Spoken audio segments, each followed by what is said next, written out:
Welcome to the Female Finance Collective. Today's topic, we're going to be talking about your financial foundation and how you can start to set yourself up for success. Welcome to the Female Finance Collective podcast, where we encourage women to have open and honest conversations about all things money. I'm Jen, and I struggled for many years with debt and feeling financially overwhelmed, so I know how frustrating it can be. Now I'm passionate about helping women confidently take control of their personal finances. And I'm Mary Lee. As a financial planner, I've had the privilege of working with hundreds of women who've transformed their financial lives. I'm excited to share my insights to help you on your financial journey. Hey, I'm Sybil. I built my dream life traveling the world and creating financial freedom on a teacher's salary. Now I help women take charge of their money and burn brighter in life. Let's start the money conversation. Basically, what we're doing today is we're getting back to basics, and this is a step that's important to do no matter where you are on your wealth building journey, is checking back in and looking at your financial foundation, seeing how secure it is, and seeing what steps you can take to improve your finances, accommodate any changes that might be coming up in your life, your money, and figure out ways to build your wealth.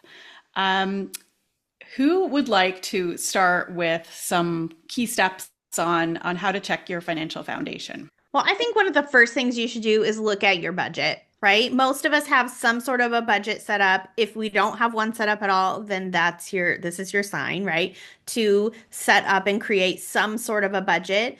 And so whenever I'm like, okay, it's time to kind of do some reflection, let me get back to the basics. I haven't looked at my budget in a while. That's kind of where I start looking at my budget. And then I think they kind of go hand in hand, but I know some people have a budget but never look at their spending. And some people look at their spending but don't create a budget. But I really think they go together. So then the next thing I do is look at my spending or our spending, and I see like, okay, how much are we spending on groceries? Is it lining up close to what I have budgeted? Have we like made any major purchases that were like more wants than needs that we didn't really account for in our budget? So that's kind of where I start, is looking at our spending and our budget and making sure that we're still kind of in line. And then if we aren't, then figuring out what changes need to be made. Does the budget need to be adjusted, or does our spending need to be adjusted? That's like the big starter for me. Or do we need to bring in more income too? I think sometimes the spending's so obvious there. It's coming through whether you use an app or you're tracking, on a spreadsheet or paper, or however you're doing it. You're seeing those expenses, spending, even when you're like working, we're spending money because we have things on automatic, right? You're paying your mortgage, whatever, you're ordering that Amazon subscribe and save is, being charged that day. And so I think we're so aware of that. It's like a lot of us forget to check in, like, is my income matching that amount of spending too at this point in time, if you have a variable income especially. But also if your income is very stable, or you get bonuses, or you only get paid 10 months out of 12 months, or maybe you're a really lucky one that gets 13 paychecks. We got that in, I think it was Rome. It was amazing, 13 paychecks. So we got 2 in December for the holiday season being so much higher. I was like, brilliant. Everyone needs to do this. Same salary. It was just divided differently.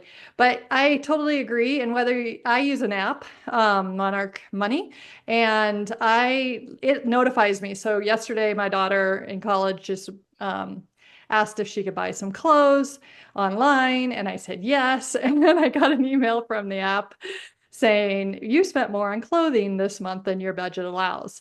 So that's like a really good for me to get that notification, because now it's more in my head. Now I can go back and check that budgeted, amounts that I kind of have for clothing. I don't know about you guys, but I find with budgeting, it's harder to think about things like clothing and like household things, the kind of expenses where I'm doing air quotes, put in $50 a month. So over a year's time, you spend X amount on clothing. I find those areas of budgeting really hard. And so that's why I think I check in on my app every single day and do look at what's coming in and what's going out when I'm getting paid and what's going out and my husband's getting paid and such, because that just helps me know that, if we spent more on clothing maybe this month. And so now in my head, next time she asks me, can I get some more clothes?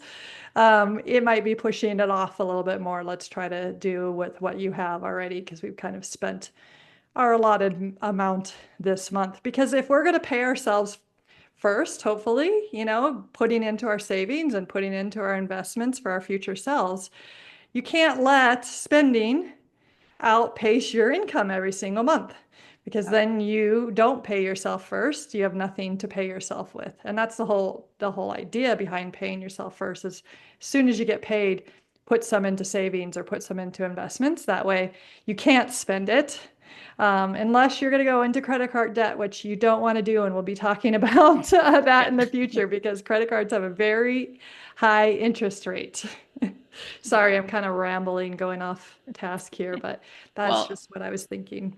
yeah, and let's be real, like if you're not looking at your spending, most people are probably spending way more than they expect. Mhm. And the areas I see that happen in the most frequently are anything related to food. So, food, eating out, entertainment, kids, and just miscellaneous stuff that you just don't even think about. Like it takes a lot of different things to run a household, and things like medical expenses. Like people just tend to forget about those purchases that aren't like a stable monthly amount.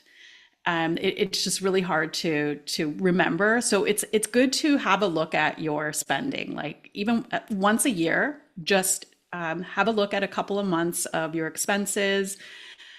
Refine it down to what are your utilities, your fixed expenses, your rent or mortgage. See where that gets you. Like how much income do you have left? And it's not your before tax income, it's your after tax income, like what actually hits your bank account. And then whatever's left, that's the lifestyle. Plus, it should also be debt payments and savings. So it's really getting clear on what your income supports. And Sybil, if you hate tracking, if you're one of those people where you don't want to have that kind of set monthly amount for things like clothing, then you can just have a weekly amount that you're able to spend on whatever comes up, whatever those unexpected costs are. And that's another way to approach it. So say that's $150 a week, then you have a boundary that you can use on a lot of different variable categories that come up. And you're not as rigid because a lot of people buy clothes seasonally or a couple times a year. They're not buying Right. them every month. So it's a weird way when we have that in our budget as a monthly item. Yeah, I love that idea of thinking about it. Just every month, there's going to be something I'm going to use this kind of discretional 150 on. Okay, I spent it on clothing for my daughter yesterday, so it's close to gone or whatever. I love that idea because I am an app tracker. I do look at it every single day, and I just saw a $6.50 charge for a new bank account that I had opened recently. And they were charging me because I hadn't signed up for paperless. And I called them and they refunded it and no big deal. But if I hadn't been checking those Mhm. expenses, I wouldn't have seen that. And then it's like 650 would have gotten pulled out every month, right? So um, it is important to do, even if you're kind of like me and struggle with it. I found a way to do it with an app that works for me. Mary Lee, too, what I was thinking about when were talking about debt, and like looking at your spending and all that. So I think there are a lot of people who use their credit card all the time, and then they're just budgeting the payment on their credit card, but they're maybe not looking at how much money is actually going on to the card. And maybe they're like, okay, well, every month I pay $300 toward my credit card. Like that's just a payment I have, but their balance could actually be growing and they're not even realizing it. I think that it's super important for us to emphasize that you got to look at those credit card statements too, not just budgeting for payments, but to think about how much money is actually on the balance and what you're spending that money on, because that can get out of hand really fast if you're not paying attention. The other thing that I was thinking about when you go back to look at your budget and look at your spending, how many debt payments are you making? Like, do you have, a few different credit cards? Do you have lines of credit anywhere? Like, are you making a ton of debt payments every month as part of your budget? Because if you are, is there a way to like reduce those? I think that kind of foundational skill when you go back to revisit, thinking about what you can change and what you can pay off and what payments you can eliminate from your budget is also a really good place to check because that makes a big difference, right? If we can pay off one debt and free up that money that we were paying for it every month, we can potentially put less debt onto the credit card or pay a bigger payment every month to kind of keep that from getting out of hand too. So there's something to be said for not just looking at like your traditional spending, but making a credit card payment is also a spend, right? Making a payment towards a line of credit is a spend. And so I don't want people to ignore those because they don't feel like spends, because really you're just paying for stuff you've already paid for, right? You've already bought. And so I think that's a big one too. Another one that just came to mind is your credit score.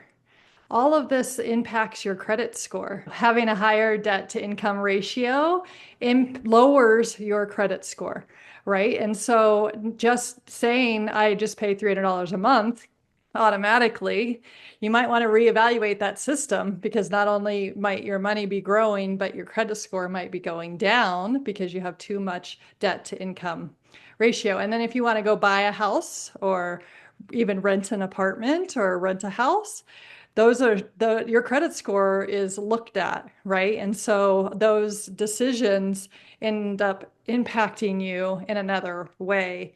Or if you want to buy a car, on a loan or things like that, your credit score really matters. So going back to this and making sure, also checking your credit score and where am I with that? And you can do things with the credit card companies like changing your payment date, calculating how much, you need to pay off. So you're actually bringing your amount due down, not growing it each month, things like that. And so I really do look at it as like we're always going back to these foundational pieces. It's like we're not going to take out the cement under our house, the foundation under our house, right? It's always there. It has to be cared for.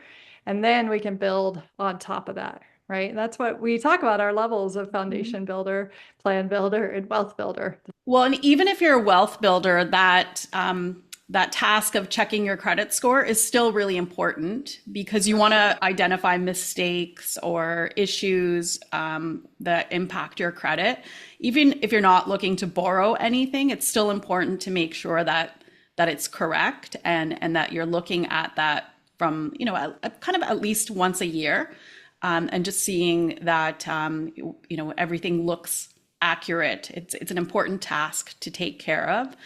And the other thing too, when you're in wealth building mode, I find this personally, sometimes when you have the ability, you have, additional income, you tend to maybe get a little more lax with your spending. So some of the purchases that you make, like you might spend a little more on travel over time, like nicer hotel rooms and things like that. And it's just checking in to make sure that you are still within the parameters of your income and you're able to meet some of those other goals that you have for saving, because that's where the lifestyle creep can quickly take over. When you're feeling like your income level is really growing, and it's easy to kind of dream up of new places to spend money. For sure. And new things to spend the money on, right? Yep. You're Lifestyle creep, right? Yep. You can say, I got a raise. I'm making $500 more a month. And then Next thing you know, you're also spending $500 more a month or six or seven because you're like, I'm making more money. And I really think like to reiterate the whole kind of point of this episode is that it's so important, no matter where you are or what's happening, to revisit those basic foundational skills of your finances, checking on your budget, checking on your spending, keeping track of all of that, looking at your debt, how much do I have? All of those things are really powerful tools.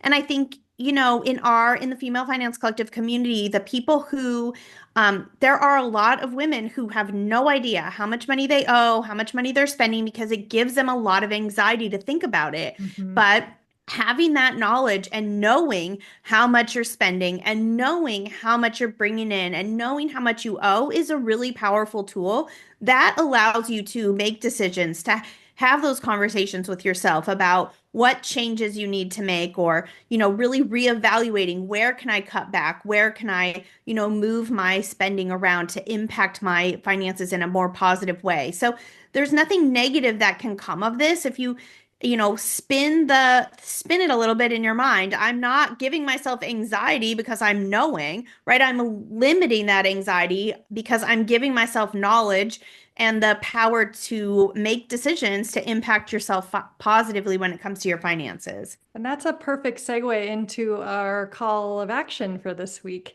We have a 7 financial skills and 5 mindset quiz that you can take so you can kind of see where you are with these foundational skills. And also, as Jen was just saying about mindset as well. And that way you can decide, I'm going to work on this area. And you can get started taking action today and just try to tell yourself to do baby steps, right? Do one thing, just like Jen told us last week on the podcast. Do one thing. Take that quiz and choose one area to even journal about, one area to go check your budget on, one area, whatever feels good to you at the time.